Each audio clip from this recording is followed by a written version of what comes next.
Hello everyone. जैसे कि आज हम लोग को देखना है क्या इनकम फ्रॉम हाउस प्रॉपर्टी में आगे का टॉपिक हम लोगों ने कुछ हद तक स्टडी कर लिया था कल, उसी में हम लोग आगे स्टडी करेंगे। इनकम फ्रॉम हाउस प्रॉपर्टी में हम लोगों ने कल क्या क्या देखा था, जल्दी से एक छोटा सा रिकैप कर लेते हैं। द फर्स्ट वन इज कि इनकम फ्रॉम हाउस प्रॉपर्टी मतलब हाउस प्रॉपर्टी को अगर आप किराए पे उठाते हो, किराए से जो इनकम आती है उसी को हम लोग क्या कहते हैं, इनकम फ्रॉम हाउस प्रॉपर्टी, है ना। अब हाउस प्रॉपर्टी इनकम के लिए तीन शर्तों का होना जरूरी है। तीन शर्तें क्या?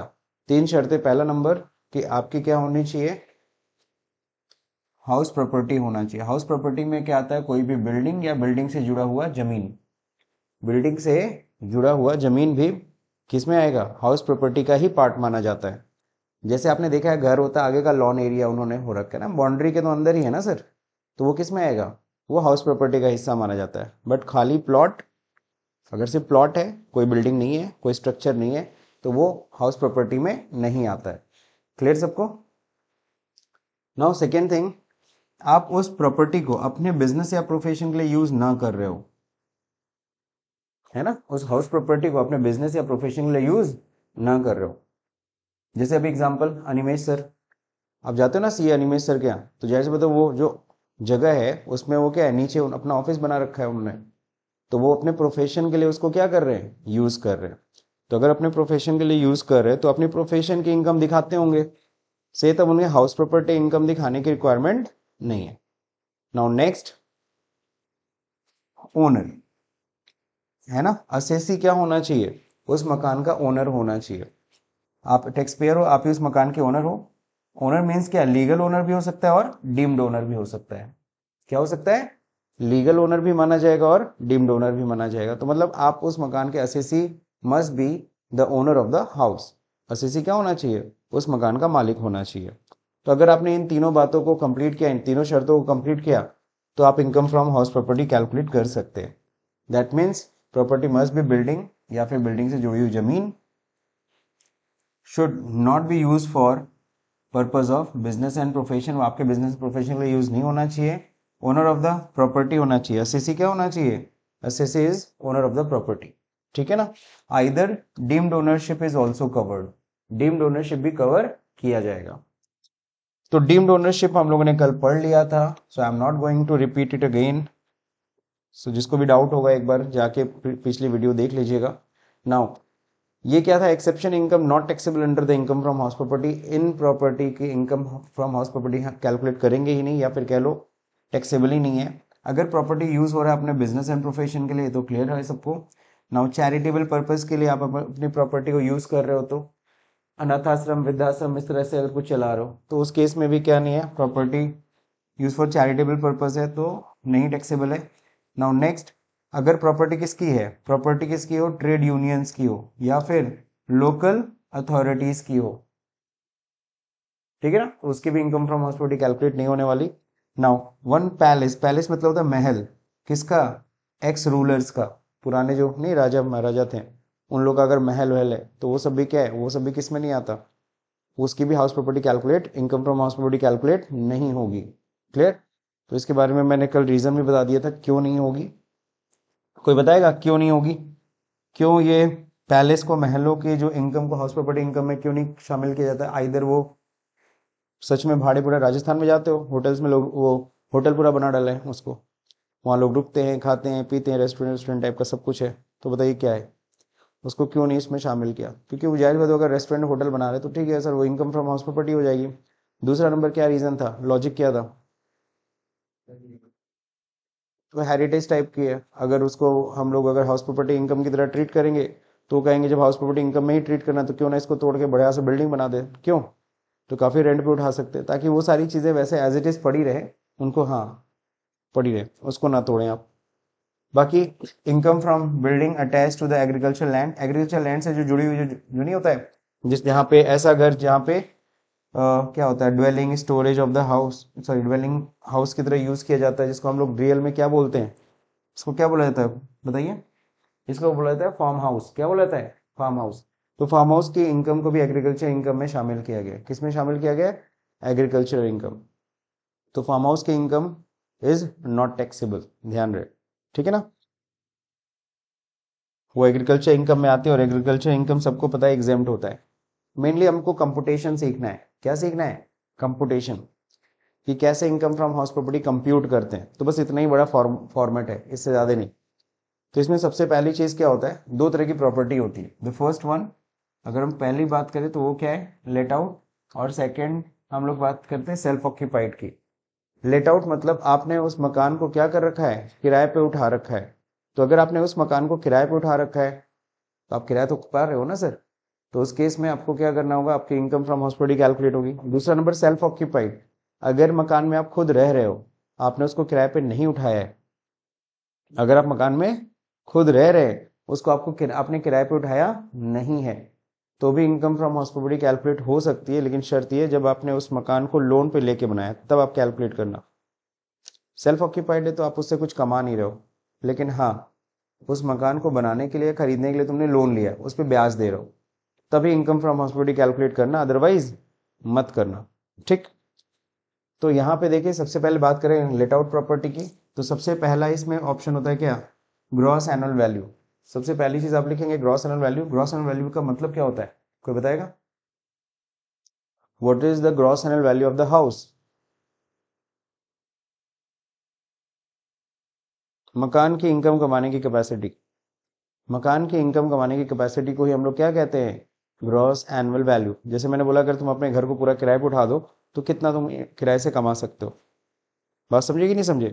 तुमने सोचा वैसे पूरे मकान को अगर हम भाड़े पे उठा देंगे, मान लीजिए 10,000 रुपये कमा सकते हैं, तो 12 महीने का कितना हुआ, एक महीने का 10,000, तो 12 महीने में कितना कमा लोगे, 1,20,000। यही समझ लो, एक ग्रॉस, एक रफ रफ तरीके से ऐसे समझा जा सकता है कि ग्रॉस एनुअल वैल्यू का मतलब होता है मकान की इनकम कमाने की कैपेसिटी। क्लियर? सो यहाँ पे आप लोग को म्यूनिसिपल ग्रॉस एनुअल वैल्यू लिखना है। लेट्स से सेम एग्जांपल लेते हैं हम लोग, 1,20,000। फिर इसके बाद म्यूनिसिपल टैक्स आपने पे कर दिया। म्यूनिसिपल टैक्स सपोज करो, भाई जाहिर सी बात है उस मकान के ऊपर आप म्यूनिसिपल टैक्स भी दे रहे हो। हम म्यूनिसिपल टैक्स में क्या क्या आता है, 3 टैक्सेस आते हैं, बता सकते हैं कौन कौन से? हाउस टैक्स, बिल्कुल सही। वाटर टैक्स, लास्ट जो इस समय पूरे गोरखपुर में बिछ रहा है, सीवेज। सीवेज टैक्स या फिर कह लो सीवर टैक्स, है ना, उसकी क्लीनिंग के लिए। तो ये सब मिला के म्यूनिसिपल टैक्स लेता है। सपोज करो आपने म्यूनिसिपल टैक्स दिया 20,000 रुपये, अब बचा कितना, तो ये 1 लाख जो बचा ना, ये क्या है, ये आपका है नेट एनुअल वैल्यू। आपने कमाया तो 1,20,000, बट 20,000 तो अपना म्यूनिसिपल टैक्स चला गया, तो अब बचा कितना, 1 लाख रुपीज। तो 1 लाख रुपीज क्या है, ये आपकी नेट एनुअल वैल्यू है, जितना आपने हाथ में आया। अब इसमें कहता है क्या डिडक्शन मिलता है अंडर सेक्शन 24। ये जो डिडक्शन है, ये ध्यान रहे, हाउस प्रॉपर्टी का अपना डिडक्शन है। 80 से 80 वो ग्रॉस टोटल इनकम में मिलता है, वो नहीं। यहाँ पे हम बात कर रहे हैं हाउस टैक्स। जैसे सैलरी का अपना डिडक्शन क्या था, अंडर सेक्शन 16 की क्लॉज आई ए 50,000 या 75,000 का डिडक्शन। और फिर क्या था 16 की क्लॉज 2, जिसमें मिलता था एंटरटेनमेंट अलाउंस का deduction only to government employ maximum 5,000। फिर मिलता था 16 की क्लॉज 3 प्रोफेशनल टैक्स या एम्प्लॉयमेंट टैक्स, अगर आपकी सैलरी से घटा है आप डिडक्शन ले लो। वो था सैलरी का डिडक्शन अपना। अब हम हाउस प्रॉपर्टी का डिडक्शन पढ़ रहे हैं, वो अंडर सेक्शन 24 है। तो 24 में दो डिडक्शन मिलता है, 24A 24B। तो 24A में क्या डिडक्शन है, स्टैंडर्ड एक्शन है। जैसे याद है सैलरी में भी स्टैंडर्ड एक्शन था ना, 50 या 75, वैसे यहाँ पे भी स्टैंडर्ड एक्शन सेट किया गया, कितना, 30%। किसका, एनएवी का। जो नेट एनुअल वैल्यू आई है ना 1 लाख रुपए, उसका 30% लेस कर दो। उसका 30% कितना होगा, 30,000 लेस कर दो, सीधा सीधा। सर किस बात का स्टैंडर्ड एक्शन है, बताया था मैंने, किस बात का स्टैंडर्ड एक्शन है ये 30% क्यों गवर्नमेंट लेस करने देती है, इनकम टैक्स क्यों लेस करने दे रहा है, रीजन बताया था मैंने क्या?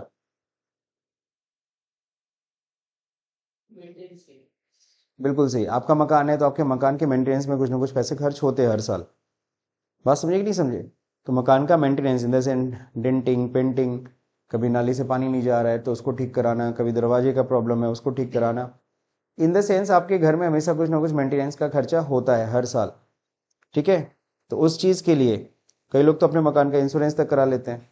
तो ये सब चीजें अगर कर रहे हो तो सर जो भी खर्चा आपने किया उसके लिए गवर्नमेंट कहती है हम आपसे बिल्स नहीं मांग रहे हैं, आपको एक स्टैंडर्ड एक्शन 30% का दे दे रहे हैं, आप सीधे 30% लेस कर लिया करो इन सब चीजों के लिए, तब भी आप 30% क्लेम कर लो, क्या दिक्कत है? तो वो तो फायदा है ना, गवर्नमेंट तुमसे कुछ नहीं बोल रही है, बस कह रही है ठीक है इनकम फ्रॉम हाउस प्रॉपर्टी आप 30% का स्टैंडर्ड एक्शन ले लेना। Getting my point. तो ये तो स्टैंडर्ड डिडक्शन आप चाहे खर्चा करो चाहे ना करो, आपको स्टैंडर्ड डिडक्शन मिल रहा है। बात समझे कि नहीं समझे? जैसे सैलरी में वो नहीं, ट्रांसपोर्ट अलाउंस और वो मेडिकल अलाउंस खत्म करके उन्होंने स्टैंडर्ड डिडक्शन 50,000 दिया। अब चाहे तुम्हारा खर्च हो रहा हो चाहे ना, 50,000 क्लेम करोगे ना डिडक्शन। और नए स्लैब में कितना था? 75,000। अब देखो interest on borrowed capital, interest on borrowed capital का भी डिडक्शन मिलेगा। इंटरेस्ट ऑन बोरोड कैपिटल का मतलब यहाँ पे किससे, बस टर्म्स का फर्क है। बोरोड कैपिटल मतलब क्या होता है? लोन, बिल्कुल सही। लोन किस काम के लिए लिया हो? घर को खरीदने के लिए या घर को बनाने के लिए? अगर आपने उस पर क्या दिया हुआ है, ब्याज दिया है, तो जितना ब्याज दिए हो साल भर का, वो डिडक्शन यहाँ पे ले सकते हो, उसका डिडक्शन यहाँ पे ले सकते हो। तो अगर कुछ है तो दो, नहीं तो अगर सपोज कोई नहीं, लोन कुछ नहीं था, कोई ब्याज व्याज नहीं है, तो मत डिडक्शन करो। तो 1 लाख में से 30,000 गया तो कितना बचा? सर यही आपकी है इनकम फ्रॉम हाउस प्रॉपर्टी, ये टैक्सेबल है, इसी पे आपको टैक्स देना है, इसी पे आपका स्लैब रेट लगेगा। बात समझे? तो ये हो गया आपका इनकम फ्रॉम हाउस प्रॉपर्टी। इतना ही बड़ा कंपुटेशन है, इससे ज्यादा कुछ नहीं है। क्लियर? तो सबसे छोटा कंपुटेशन है। नाउ अब अगर हम लोग बात करें क्या, सेल्फ ऑक्यूपाइड प्रॉपर्टी की, तो सेल्फ ऑक्यूपाइड प्रॉपर्टी की सीधे एनएवी ही नील कर दो। खुद रह रहे हो तो क्या कमा रहे हो? कुछ नहीं कमा रहे हो। आपका मकान है, आप उसमें रह रहे हो, तो कुछ कमा रहे हो क्या?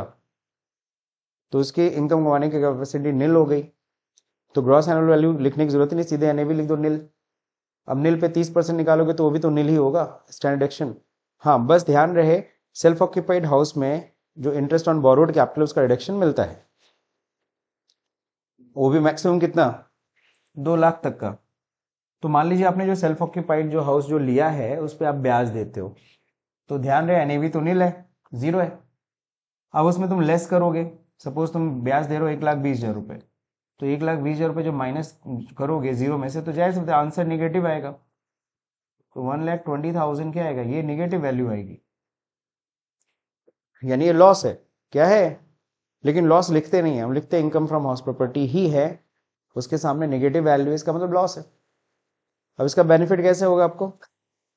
अब अगर सपोज करो आपकी सैलरी इनकम 5 लाख है या 6 लाख है, तो 6 लाख में आपकी सैलरी इनकम 6 लाख, फिर आपकी हाउस प्रॉपर्टी इनकम माइनस 1,20,000 जब ऐड करोगे तो आपकी इनकम रिड्यूस हो जाएगी 1,20,000, और आपको कम इनकम पे टैक्स देना पड़ेगा। तो 6 लाख में से अगर 1,20,000 घटा दिया गया तो कितना बचा? 4,80,000। सही ना? तो अब आपको टैक्स कितने पे देना होगा? तो इस तरह से आपको बेनिफिट मिलता है इनकम फ्रॉम हाउस प्रॉपर्टी से भी, ठीक है ना?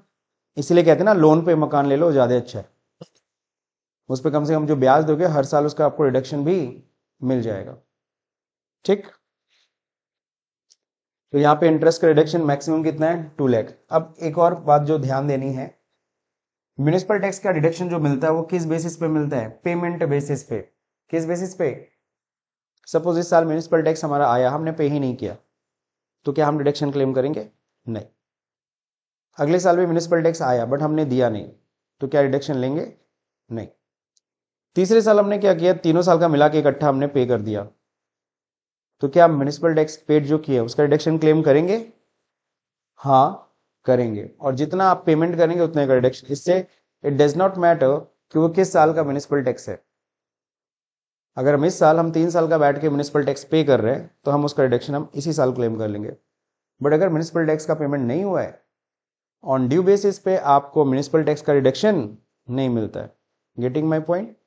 तो गवर्नमेंट कहता है म्यूनिसिपल टैक्स दे दो, दोगे तभी हम डिडक्शन देंगे, अदरवाइज डिडक्शन नहीं मिलने वाला। क्लियर? तो म्यूनिसिपल का टैक्स का डिडक्शन किस बेसिस पे मिलता है? पेमेंट बेसिस पे मिलता है। सर ये इंटरेस्ट का ये पेमेंट हो या ना, क्योंकि इंटरेस्ट तो बैंक को देना है ना, तो गवर्नमेंट अपने म्यूनिसिपल टैक्स को गवर्नमेंट को मिलना था, तो उसने कहा सर पेमेंट करोगे तभी डिडक्शन देंगे। और इंटरेस्ट किसको देने वाले हो तुम? बैंक को। तो गवर्नमेंट कहती है चाहे तुम दो, ड्यू बेसिस पे भी हम डिडक्शन। इंटरेस्ट क्या हुआ है? ड्यू है, तुमने पे अभी नहीं किया है इस साल का जो भी है, तो क्या डिडक्शन इंटरेस्ट का क्लेम होगा कि नहीं होगा? हो जाएगा। तो इंटरेस्ट का डिडक्शन ड्यू बेसिस पे भी हो जाता है। क्लियर? That's it. तो ये था इनकम फ्रॉम हाउस प्रॉपर्टी का कंपुटेशन। सबसे बड़ा क्वेश्चन है what is annual value of the house. तो मकान की एनुअल वैल्यू क्या होती है, तो ये सब लोगों को क्लियर है। मकान की वहां साइड में देखो लिखा हुआ है, क्या लिखा है, the capacity to generate income of the house. मकान के इनकम कमाने की कैपेसिटी को ही एनुअल वैल्यू कहते हैं। क्लियर, इसमें कोई क्वेश्चन नहीं। सुनो, सबसे बड़ी चीज होती है, अगर हम कंप्यूटेशन यहां देख रहे थे तो कंप्यूटेशन में सबसे पहली चीज क्या थी, ये थी, यहीं से स्टार्ट करना है। कहां से, ग्रॉस एनुअल वैल्यू। तो सबसे बड़ा पॉइंट ये कि ये कैसे हम कैलकुलेट करेंगे, मकान की ग्रॉस एनुअल वैल्यू कैसे निकालते हैं। तो मकान की ग्रॉस एनुअल वैल्यू निकालने के लिए आपको पहले तो इन चार चीजों को समझना होगा, इन चारों चीजों को। सबसे पहले क्या होता है, म्युनिसिपल वैल्यू होती है। क्या होती है, municipal value. What is municipal value, जो नगर निगम आपके मकान की वैल्यू कैलकुलेट करती है उसी को हम लोग म्युनिसिपल वैल्यू कहते हैं। नहीं समझ में आया, आपके मकान की वैल्यू निकालता है कौन, नगर निगम। अब नगर निगम सर हमारे मकान की वैल्यू क्यों निकालता है, क्योंकि उसको लेना है म्युनिसिपल टैक्स। अब अगर सपोज करो म्युनिसिपल टैक्स है 12%, कितना है 12%, वो अपने मकान की वैल्यू निकाला, आपके मकान की वैल्यू आई 1 लाख, तो 1 लाख का 12% कितना हुआ 12,000। दैट मीन्स आपको इस साल म्युनिसिपल टैक्स कितना देना है 12,000। समझ में आया कि नहीं आया। तो म्युनिसिपल टैक्स जो लगता है, जो परसेंटेज उनका सेट है, किसका, नगर निगम का। तो वो जो नगर निगम जो टैक्स लगाती है वो किस पे निकालती है, म्युनिसिपल वैल्यू पे। तो पहले वो आपके मकान की म्युनिसिपल वैल्यू निकालती है। मान ली 1000 स्क्वायर फीट में आपका ही मकान है, 1000 स्क्वायर फीट में आपका ही मकान है, लेकिन 1000 स्क्वायर फीट में आपका एक सिंगल फ्लोर है, आपका डबल फ्लोर है, तो किसकी म्युनिसिपल वैल्यू ज्यादा होगी, बट ऑब्वियस है डबल फ्लोर की। बात समझे कि नहीं समझे। बाकी परसेंटेज सेम है, सेम परसेंटेज हम चार्ज करेंगे। तो यानी कि नगर निगम हर मकान की वैल्यू कैलकुलेट करती है। अभी जल्दी अभी देखो निकला था, गोरखपुर में फिर से वैल्यूएशन हुआ, हर मकान का फिर से वैल्यूएशन किया गया। बहुत समय पुराना वैल्यूएशन था, उसी पे टैक्स ले रही थी, फिर उन्होंने रीवैल्यूएट किया, फिर से सारे मकानों को देखा।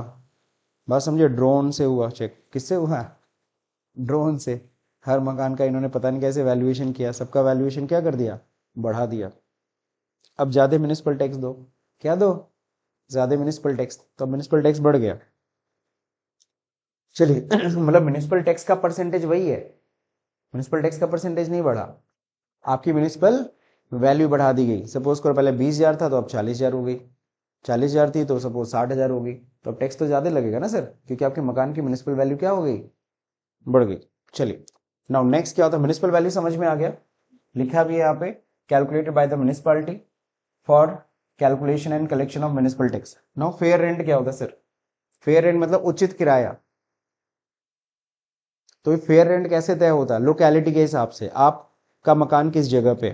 अगर आपका मकान बेतिहाता में है तो जाहिर सी बात है वहां पे आपका म्युनिसिपल वैल्यू थोड़ी, मतलब म्युनिसिपल फेयर रेंट ज्यादा होगा, ठीक है ना। पॉश एरिया में जाओगे तो आपका फेयर रेंट किराया बढ़ जाता है, लेकिन जैसे जैसे तुम आउटर में जाओगे दूर में, वैसे वैसे रेंट क्या हो जाता है, कम हो जाता है। अब बरगदवा साइड में अगर तुम रूम लोगे तो किराया कम है, सही है। अब अगर जैसे जैसे शहर के अंदर घुसते जाओगे वैसे वैसे किराया क्या होता जाएगा, बढ़ता जाएगा। तो समझ में आया ना, फेयर रेंट किसके आधार पे तय होता है, लोकेलिटी के आधार पे। किस आधार पे, लोकेलिटी के आधार पे, ठीक। तो आप जो लोग रेंट देते हो, अपने इस एरिया में रेंट लगभग इतना ही पड़ेगा, 2 रूम का रेंट लोगे तो करीबन 6,000 पड़ेगा। तो ये जो हो गया ना, आपने बोला कि इस एरिया का इतना, तो वो एरिया का जो आप बता रहे हो वही उसका फेयर रेंट हुआ। तो कैसे निकालते हैं सर, बगल वाले मकान का किराया कितना है उसी उतने ही रूम का आपका भी वही मान लिया जाएगा, that is called fair rent. इसको हम बोलते हैं क्या, calculated according to the locality of the house, कि आपका घर किस लोकेलिटी में है, ठीक है। नाउ नेक्स्ट स्टैंडर्ड रेंट क्या होता है, स्टैंडर्ड रेंट की, अच्छा यहाँ पे ध्यान रहे, अब जब म्युनिसिपल वैल्यू फेयर रेंट की बात करें तो मकान का कैलकुलेशन नहीं करना, मकान की कॉस्ट नहीं निकालनी है, ध्यान रहे। वहां पे क्या कर रहे हैं हम लोग, कि मकान से कितना इनकम कमाया जा सकता है एक साल में, एनुअल वैल्यू, साल की वैल्यू। समझ रहे हैं कि नहीं समझ रहे। तो फेयर रेंट भी समझ में आ गया। स्टैंडर्ड रेंट क्या होता है sir, standard rent defined by the rent control act. Sir ये भी एक एक्ट है, आई थिंक इसका पहले नाम नहीं सुना होगा आप लोगों ने। तो रेंट कंट्रोल एक्ट है सर। तो रेंट कंट्रोल एक्ट डिफाइन करता है रेंट। तो रेंट कंट्रोल एक्ट जो डिफाइन करता है उसको हम लोग बोलते हैं स्टैंडर्ड रेंट, कि इस रेंट से ज्यादा किराया नहीं होना चाहिए। ये रेंट कंट्रोल एक्ट है, तो हर जगह नहीं लागू होता है ना। तो जहां पे भी लेकिन ये रेंट कंट्रोल एक्ट लागू होता है तो ये बताता है मैक्सिमम रेंट, कि इससे ज्यादा किराया नहीं होना चाहिए। Getting my point? तो ये जो तय करता है उसको हम बोलते हैं क्या? रेंट कंट्रोल एक्ट जो रेंट तय करता है उसी को हम बोलते हैं standard rent. And last last is quite clear to everyone, actual rent. Actual rent मतलब वो रेंट जो आप अपने किराएदार से वसूल रहे हो, ठीक है ना, उसी को हम एक्चुअल रेंट कहते हैं। Rent which is recover from और collected by the tenant. Tenant मतलब किराएदार, ठीक। तो ये चारों पॉइंट समझ में आ गए। अब म्युनिसिपल वैल्यू कैसे निकालेंगे, सॉरी ग्रॉस एनुअल वैल्यू कैसे निकालते हैं? तो we need to follow 3 steps. 3 step आपको फॉलो करने। पहला स्टेप क्या करना है? पहले स्टेप में आप दो चीजों को कंपैरिजन करोगे, म्युनिसिपल वैल्यू और फेयर रेंट, इन दोनों को। तो आपके मकान की म्युनिसिपल वैल्यू वो आपको पता चल जाएगा। आप अपने मकान की म्युनिसिपल वैल्यू चेक कर सकते हो। वेबसाइट पे जाओ, जो भी आपका नगर निगम है, गोरखपुर, दिल्ली, लखनऊ नगर निगम, आप खोलो, अपना मकान नंबर डालो, एंटर करो, आपका म्युनिसिपल वैल्यू सामने, ठीक है ना। तो म्युनिसिपल वैल्यू आपका पहले देख लो, और फेयर रेंट, उस जगह का फेयर रेंट लगभग क्या है, उन दोनों में कंपैरिजन करो। विच एवर इज हायर, जो दोनों में से क्या होगा, अधिक हो। इन दोनों में से जो अधिक आएगा, विच एवर इज हायर, जो इन दोनों में से अधिक आएगा उसको यहां लिखो। अब स्टेप 2 क्या करेंगे, ये जो हायर वैल्यू आई है यहाँ पे लिख दो, ठीक है ना। जो हायर वैल्यू आई है वो यहाँ पे लिख दीजिए आप, और फिर इसको कंपेयर करिए किससे, स्टैंडर्ड रेंट से। स्टैंडर्ड रेंट कैसे तय होगा, रेंट कंट्रोल एक्ट के थ्रू। फिर अब इन दोनों को कंपेयर करो, विच एवर इज लोअर, यहाँ पे कंपैरिजन करते समय लोअर निकालना है, जो दोनों में से कम होगा, ठीक। अब जो लोअर होगा इसी को हम लोग कहते हैं expected rent. So what is expected rent? Expected rent मतलब होता है इतना रेंट तो आपको मिलना चाहिए, इतना रेंट तो आपको मिलना चाहिए, इसी को हम लोग कहते हैं एक्सपेक्टेड। एक्सपेक्टेड समझते हैं ना, इतना तो आशा है रेंट मिलने के लिए, ठीक है sir. Which ever is lower is the expected rent. अब इस एक्सपेक्टेड रेंट को कंपेयर करेंगे किससे, एक्चुअल रेंट से। कितना रेंट मिलना चाहिए था और आपको कितना रेंट मिल रहा है, इन दोनों में से जो क्या होगा, विच एवर इज हायर, जो दोनों में से अधिक होगा, वही फाइनली आपकी जीएवी होती है। वही फाइनली आपकी क्या होती है, GAV, gross annual value. Getting my point? चलिए अब थोड़ा सा इंटरेस्टिंग पॉइंट है, तो इसको हम लोग डिस्कस कर लेते हैं। अगर नेट चल रहा है तो डिस्कस हो जाएगा। जैसे मैंने गूगल किया, गोरखपुर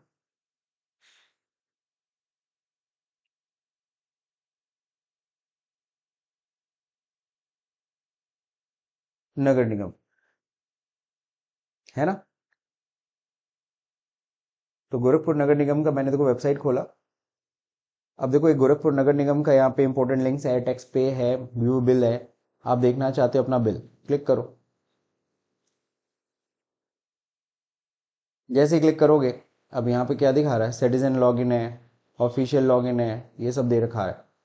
नो योर क्या है, टैक्स कलेक्टर, म्यूनिसिपल पार्टी कितना टैक्स दे रही है। तो यहाँ पे आपको सिटीजन लॉगिन करना है। सिटीजन मतलब नागरिक, है ना। अब यहाँ पे आपको अपना मोहल्ला बताना है। आपका मोहल्ला क्या है, ठीक है ना। तो आपका मोहल्ला सपोज है, मेरा है, मैं अपना देख लेता हूँ, हिमायूपुर। लेकिन हिमायूपुर साउथ है, हम लोग को कहाँ जाना है, नॉर्थ में।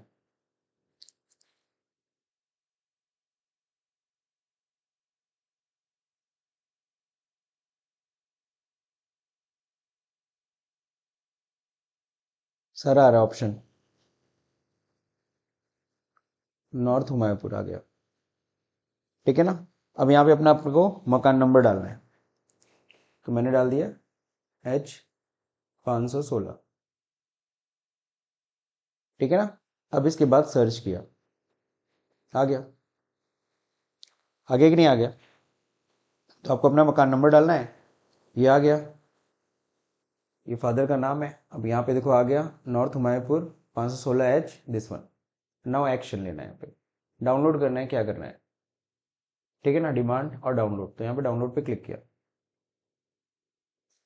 तो बस आपको अपना मकान नंबर जानना है। अगर आपको दूसरे का मकान नंबर जानना है तो सबके आजकल घर के नेम प्लेट पे मकान नंबर रहता ही है। नगर निगम वालों ने भी प्लेट दे रखा है, 100 रुपये लेके सबके घर में प्लेट दे दिया है और प्लेट लगा दिया है घर पे, है ना। तो यहाँ देखो आ गया बिल संख्या दिस वन, ठीक है ना। एंड देन यहाँ पे दिया है नॉर्थ मायापुर, वार्षिक मूल्यांकन 14,213 रुपये, यानी मकान का जो एनुअल वैल्यू है वो 14,213 है। बात समझे कि नहीं समझे? तो ये आपके मकान की वैल्यू निकल गई 14,213 रुपीज। अब इस पे देखो टैक्स कितना है, a sum of 3,508 is demand from the house property holding this one till March. अब देखो कितना टैक्स है अप्रोक्स। सामान्य कर जो नॉर्मल टैक्स है वो ये, और वाटर टैक्स कितना, सेम, दोनों सेम है। जो आपका नॉर्मल टैक्स है ये साल का है, ध्यान रहे, 1,706 रुपये आपका आपका हो गया हाउस टैक्स, और 1,706 रुपये क्या हो गया, वाटर टैक्स भी हो गया। समझ गए? कुल मिला के आपको कितना टैक्स देना है, 3,412 रुपये, ये आपका टैक्स का पेमेंट है। समझ गए? अच्छा अभी देखो यहाँ पे सीवर टैक्स नहीं लग रहा है ना, क्योंकि अभी सीवर टैक्स बिछ रहा है, सीवर लाइन बिछ रही है। सीवर लाइन बिछेगी जब चालू हो जाएगा तो ये टैक्स भी लगने लगेगा। अब तुम्हें जानना है कि कितना टैक्स है। बाकी ये सब कुछ महत्वपूर्ण सूचना है, ठीक है, आप लोग देख लीजिएगा। क्या है यहाँ पे, यहीं से पे नाउ भी कर सकते हैं। बात समझे कि नहीं समझे? तो पे नाउ का भी ऑप्शन है, आप घर पे बैठे बैठे आप पेमेंट कर सकते हो। तो अब जरा ये चेक करना है मुझे कि कितना वैल्यू है, जरा कैलकुलेट करके कोई बताएगा कि ये जो 1,706 रुपये कितना परसेंटेज है? एनीवन? गजब, गजब साइलेंस है भाई, बहुत बढ़िया।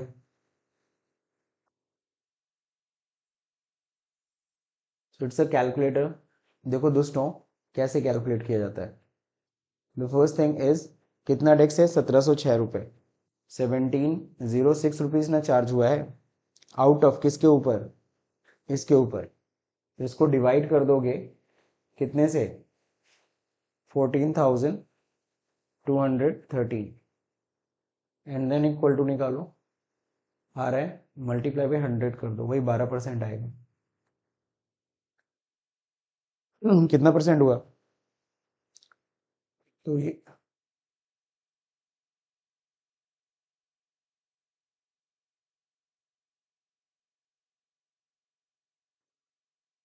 सो दिस इज 12%। कितना परसेंट है, 12% है। तो 12% इज द बेसिकली, आप लोग ऐसे समझ सकते हो, 12% आपका आपका वाटर टैक्स हो गया, 12% आपका हाउस टैक्स हो गया, और आपको बता दो 12% ही क्या लगेगा आगे जाके, सीवर टैक्स। यानी तीनों मिला के कितना परसेंट हुआ, 36% किस पे लगेगा, इस म्यूनिसिपल वैल्यू पे। समझ गए? बाकी इसमें एरिया डिमांड है, जो भी चीज़ है। तो मेरे ख्याल से ये सबको समझ में आ गया। आप लोग भी अपने मकान का निकाल लेंगे, नहीं निकालेंगे? निकालेंगे म्यूनिसिपल वैल्यू। तो ये जो हम लोग का बेसिकली मैं आपको दिखाना चाहता हूँ, ये जो म्यूनिसिपल वैल्यू है, हम लोग जो बैठ के पढ़ रहे थे, ये म्यूनिसिपल वैल्यू आप निकाल सकते हो, नगर निगम की साइट पे अवेलेबल होती है। ठीक, नाउ नेक्स्ट अगला पढ़ते हैं। अभी ये नहीं स्टडी करना, अभी हम लोग को स्टडी करना है कुछ एग्जांपल्स अपने बुक में दिए होंगे। हाँ दिस वन, यहाँ कह रहा है क्या, Rahul is the owner of the 3 house. Rahul कितने मकान का मालिक है, 3 मकान का। All of the house are let out, सभी हाउस क्या किए गए, लेट आउट किए गए, भाड़े पे उठाए गए। From the following particulars find out the gross annual value. आपको जीएवी निकालनी है, दैट्स इट, बस क्या निकालना है, जीएवी। तो ग्रॉस एनुअल वैल्यू कैसे निकालते हैं, आपको करना पड़ेगा वो 3 पॉइंट्स, 3 स्टेप, और 3 स्टेप करने के लिए चाहिए आपको ये 4 चीज, तो चारों चीजें दिए गए। तो देखिए यहाँ पे सबसे पहले बात करेंगे क्या, पहले घर की।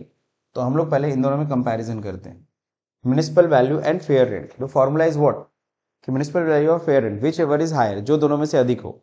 तो कौन अधिक है, फेयर रेंट ज्यादा है ना।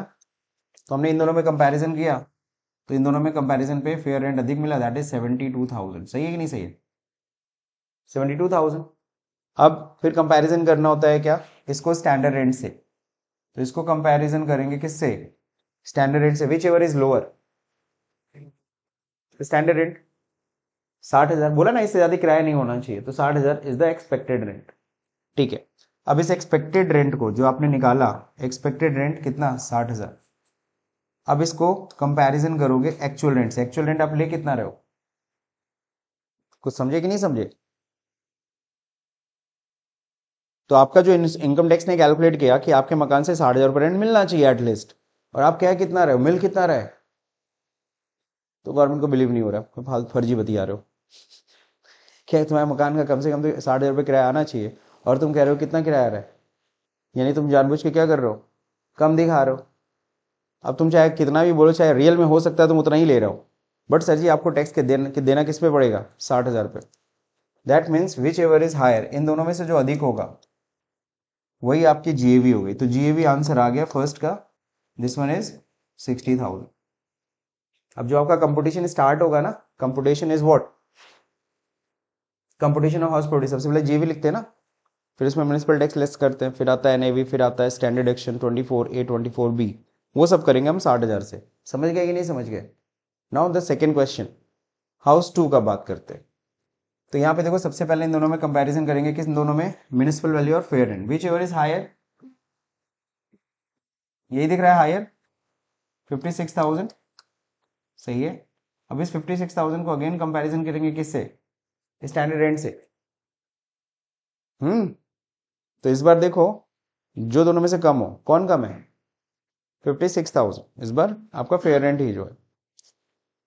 यानी कि अब ये क्या हुआ, इन दोनों के कंपैरिजन में विच एवर इज लोअर, तो यहाँ पे एक्सपेक्टेड रेंट कितना आया, तो आपका एक्सपेक्टेड रेंट आ रहा है 56,000, और आप रेंट ले कितना रहे हो, एक्चुअल में आप 72,000 ले रहे हो, सही है ना। तो गवर्नमेंट कहती है 56,000 तो आपका एक्सपेक्टेड रेंट इतना आना चाहिए, बट आप ले कितना रहे हो, आप तो 72 ले रहे हो, तो विच एवर इज हायर 72,000, तो आपका जीवी कितना आएगा 72,000, विच एवर इज हायर। समझ गए ना, गवर्नमेंट को तो अपना फायदा देखना है, तो इसमें गवर्नमेंट को फायदा हुआ कि नहीं हुआ, इस बार क्या नहीं कर रहा है, इस बार गवर्नमेंट ये नहीं कर रहा है कि चलो ठीक है 56 पे एक्सपेक्टेड रेंट पे, पिछली बार तो एक्सपेक्टेड रेंट को ही मान लिया था, लेकिन यहाँ पे क्या कर रहा है, जो एक्चुअल रेंट आप ले रहे हो 72,000 ज्यादा ले रहे हो ना, तो ज्यादा ले रहे हो तो उस पर आप टैक्स दोगे इस बार 72,000 पे। Now next third, whichever is higher, तो इसमें से हायर आ रहा है 72,000, फिर इसको कंपेयर करोगे किससे, 70,000 sorry, which ever is lower, जो दोनों में से कम हो 70,000, ये क्या कहलाएगा, एक्सपेक्टेड, एक्सपेक्टेड मतलब इतना रेंट आपको मिलना चाहिए। ठीक है सर, अब इसको कंपैरिजन करोगे किससे, 60,000 से, विच एवर इज हायर, कौन हायर है 70,000, सो जीएवी कितना है 70,000। तो जीएवी निकालने आ गया, gross annual value. Sir 3 step करना है, पहला स्टेप म्युनिसिपल वैल्यू और fair rent whichever is higher, फिर जो हायर आएगा उसको किससे कंपेयर करेंगे, स्टैंडर्ड रेंट से, विच एवर इज लोअर, और फिर जो आएगा उसको हम एक्सपेक्टेड रेंट कहते हैं, यानी कि स्टेप 2 के आंसर को हम क्या बोलते हैं, एक्सपेक्टेड रेंट। एक्सपेक्टेड मतलब इतना रेंट मिलना चाहिए, अब उसको कंपेयर करना है एक्चुअल रेंट से कि मिल कितना रहा है, whichever is higher, whichever is higher, वही आपकी जीएवी होती है। तो जीएवी कैलकुलेट करने आ गया, अब जीएवी आ गया तो अब बाकी सारा काम हो सकता है। नाउ नेक्स्ट क्वेश्चन, वही तो है, सेम क्वेश्चन है ना। अच्छा, उसी को सॉल्व किया गया, सॉरी। अब क्या है, Pradeep Verma owns 3 house in New Delhi. Pradeep Verma के कितने घर हैं, 3 घर है, कहां पे, न्यू दिल्ली में। The particulars of the house are as under. चलिए हाउस 1 देखते हैं, हाउस 1 जरा समझते हैं, म्युनिसिपल वैल्यू कितनी है, फेयर रेंट कितना है, विच एवर इज हायर, इन दोनों में से आपको हायर मिला 1,60,000। अब इस 1,60,000 को कंपेयर करोगे स्टैंडर्ड रेंट से, है ना, विच एवर इज लोअर, 1,40,000, वही एक्सपेक्टेड रेंट है, 1,40,000 रेंट आना चाहिए। आप रेंट के दिन ले कितना रहे हो, 12,000 महीना, सर पर मंथ कितना ले रहे हो 12,000, तो अगर 12 से मल्टीप्लाई करेंगे तो कितना आएगा 1,44,000, सही है। सो अब इसको कंपेयर करो 1,40,000 को किससे, 1,44,000 से, whichever is higher. So this is your GAV. So आपका जीएवी साफ साफ आ गया कि जीएवी आपका है कितना, 1,44,000।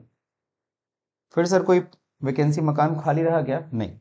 म्युनिसिपल टैक्स कितना दियो, 20%, किस पे, म्युनिसिपल वैल्यू पे। तो म्युनिसिपल वैल्यू कितनी है, जरा देखो, 1,20,000, उसके ऊपर 20% टैक्स कितना हुआ, बोलो। हाँ भाई, 24,000 रुपये, सही तो बोले हो।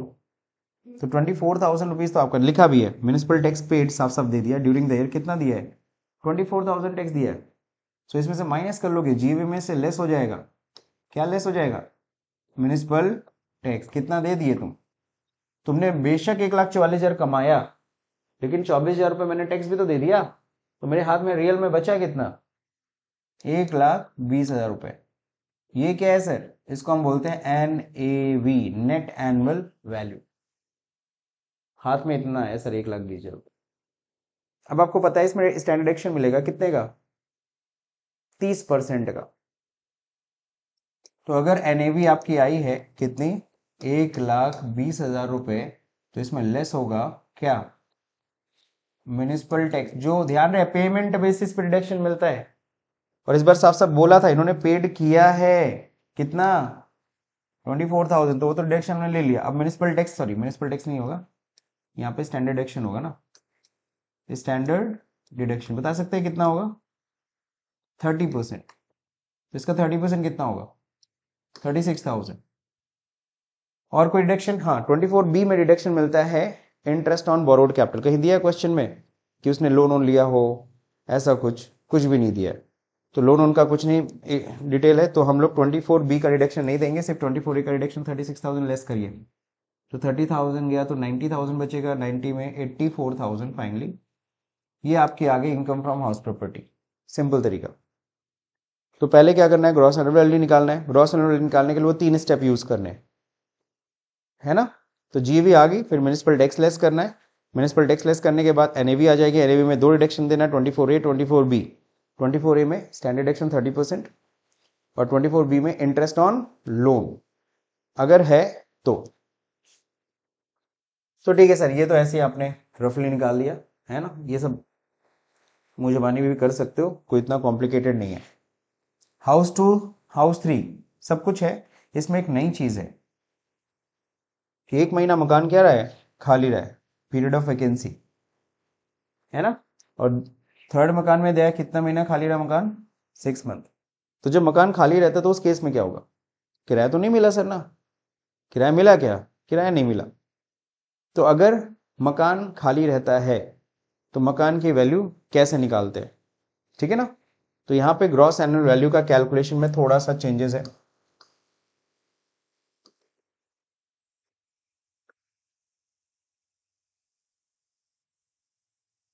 तो ग्रॉस एनुअल वैल्यू हम लोग जो ने देखा है यही था ना स्टेप, ये थोड़ा सा पढ़ना पड़ेगा।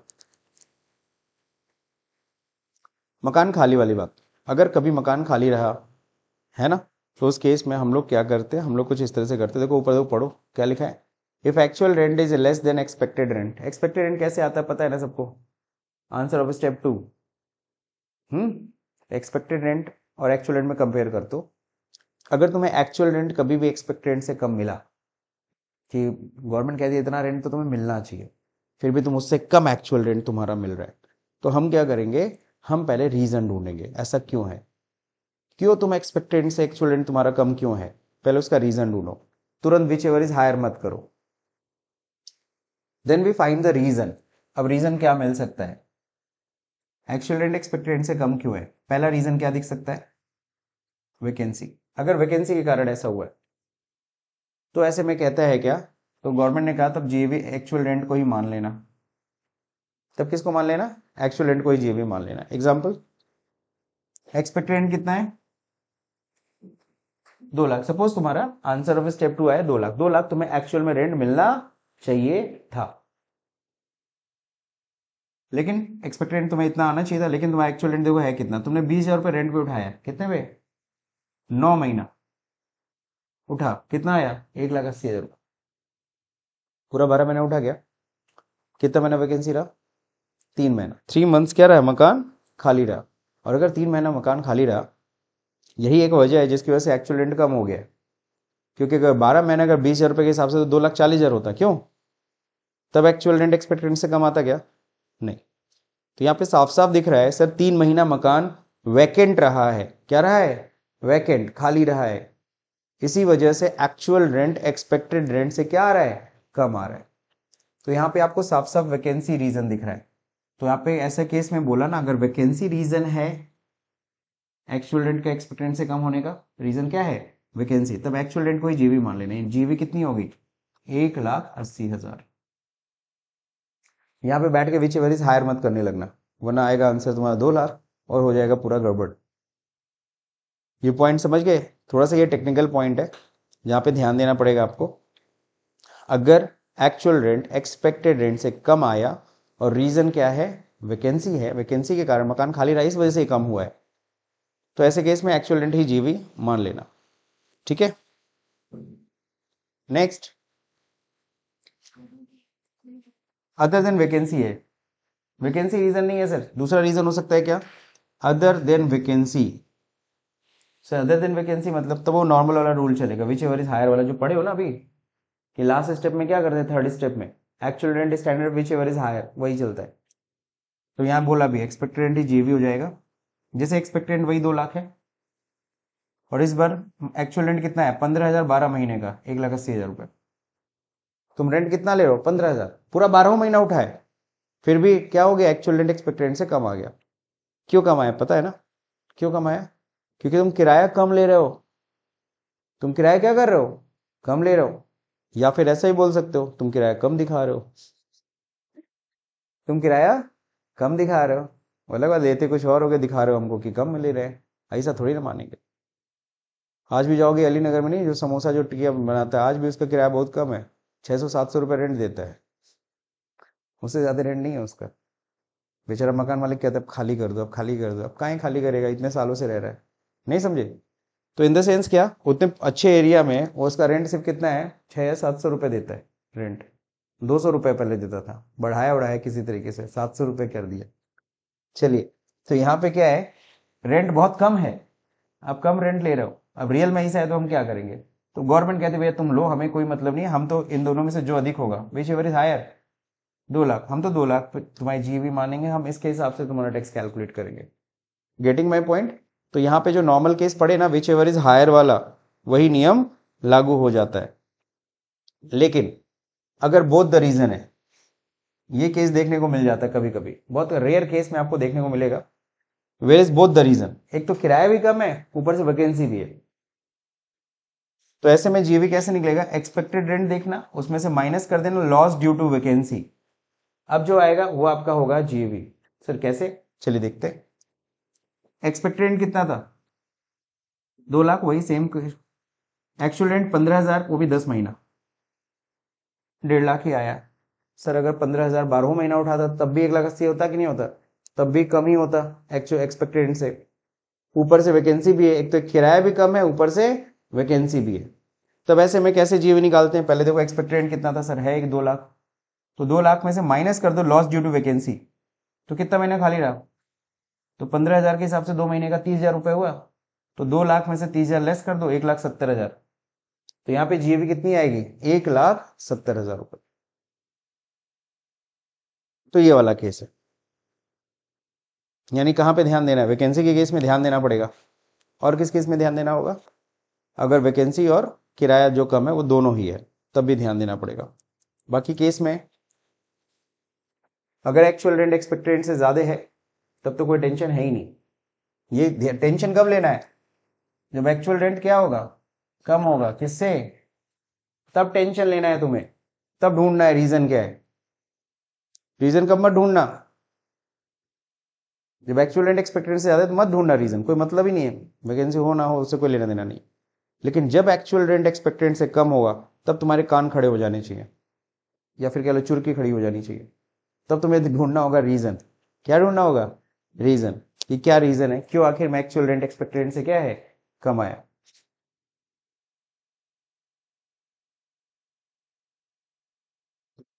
ठीक है ना? अब वैकेंसी वाला पॉइंट समझ में आ गया, तो अब इसका जीए भी निकाल सकते हैं आप लोग। चलिए सबसे पहले जीए बस निकालेंगे आज। इन दोनों में से कौन अधिक है, जल्दी बताओ। Whichever is higher, 2 lakh. ठीक है, 2 लाख को 2,20,000 से कंपेयर करेंगे, whichever is lower, 2 lakh. चलिए ठीक है, तो यहाँ पे हमें मिला, हमें एक्सपेक्टेड रेंट कितना मिला, 2 लाख। सर 1 महीना मकान खाली रहा है, 22,000 रुपये रेंट है। तो 22,000 रुपये अगर रेंट है, ले रहे हो तुम, 11 महीना उठाया तो कितना किराया होगा, 11 दूना 22, 11 दूना 22, 22 2 24, 2,42,000। कितना आया होगा? एक्चुअल रेंट तुम्हें मिला है 2,42,000। बताओ तुम्हें टेंशन लेना है कि नहीं लेना है? नहीं लेना है। क्यों? क्योंकि एक्चुअल रेंट एक्सपेक्टेड रेंट से ज्यादा है। सीधा सीधा हो गया, जीएवी कितना, 2,42,000। सो यहां पे आपका जीएवी आ गया 2,42,000। सही। अब अगला, इसमें थोड़ा टेंशन लेना पड़ेगा। Whichever is higher, 2,40,000। फिर 2,40,000 को कंपेयर करेंगे किससे, एक्सपेक्टेड रेंट से, सॉरी स्टैंडर्ड रेंट से। सो स्टैंडर्ड रेंट तो है ही नहीं। मैंने क्या बोला था, हर जगह रेंट कंट्रोल एक्ट नहीं ना लागू होता है। तो अब रेंट कंट्रोल एक्ट लागू नहीं होता तो क्या करें सर, वही जो 2,40,000 है उसी को हम एक्सपेक्टेड रेंट मान लेंगे। तो सर आपका आ गया एक्सपेक्टेड रेंट कितना है, 2,40,000। अब बता दो एक्चुअल रेंट कितना है, एक्चुअल रेंट कितना मिला है? एक्चुअल रेंट तुम ले रहे हो 21,000 रुपए, सही है। अब 21,000 रुपए 6 महीने का कितना होगा, 1 लाख, कितना है, 126। अब एक्चुअल रेंट एक्सपेक्टेड रेंट से कम हो गई, एक्चुअल रेंट एक्सपेक्टेड रेंट से कम हो गई ना। और रीजन बताओ, जल्दी बताओ क्या है।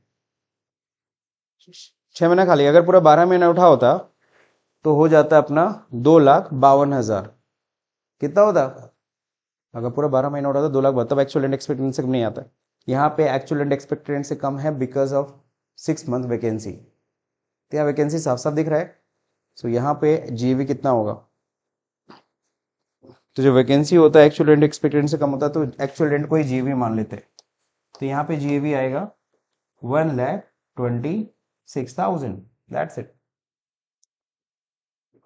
यहाँ पे विच एवर इज हायर मत करने लगना, क्लियर? क्योंकि यहाँ पे एक्चुअल रेंट एक्सपेक्टेड रेंट से कम है, उसका कारण क्या है, वैकेंसी है। कुछ कुछ पॉइंट समझ में आ रहा है? ज्यादा मसाला हो गया आज, ठीक है ना। वैसे तो ये हमेशा मैं नहीं तुरंत सेम डे में टॉपिक करता हूँ कवर, लेकिन आज कर दिया। होप सो कल फिर रिवाइज कर दूंगा, कोई दिक्कत नहीं। मेरे ख्याल समझ में आया। तो कंपुटेशन, तो ये था कंपुटेशन। इसको आप लोग घर पे कर लीजिएगा, कैलकुलेट।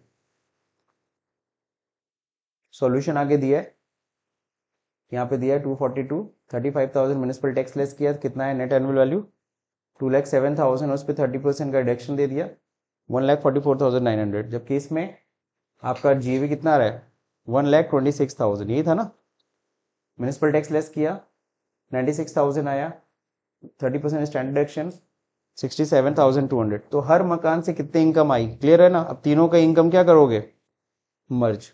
तो टोटल आ जाएगा आपका इनकम फ्रॉम हाउस प्रॉपर्टी। तो इनका हेड तो एक ही है ना, इनकम फ्रॉम हाउस प्रॉपर्टी, लेकिन सोर्स कितने हैं, सोर्स 3 है, 3 घर है, 3 घर से कमा रहे हो। सो आप लोग के लिए ये क्वेश्चन है, ये 2 क्वेश्चन आप लोग करेंगे। 2 क्वेश्चन कौन कौन सा, the first one is mister Sethupathi, नहीं ये इंटरेस्ट वाला, ये मत करना, ये कर सकते हो तुम लोग। Chander is now owner of the 3 house property, है ना, एज अंडर कैलकुलेट एनएवी। आपको बस क्या निकालना है, एनएवी। जीवी निकालोगे, म्यूनिसिपल टैक्स लेस करके एनएवी निकाल दोगे। तो ये आपको करना है। सो ये क्वेश्चन होमवर्क है। कल क्या स्टडी करना है, कल का जो मतलब नेक्स्ट क्लास में हम लोग को प्री कंस्ट्रक्शन पीरियड इंटरेस्ट पे मेनली फोकस करना है कि इंटरेस्ट का डिडक्शन कैसे मिलता है। So that's it for today's lecture.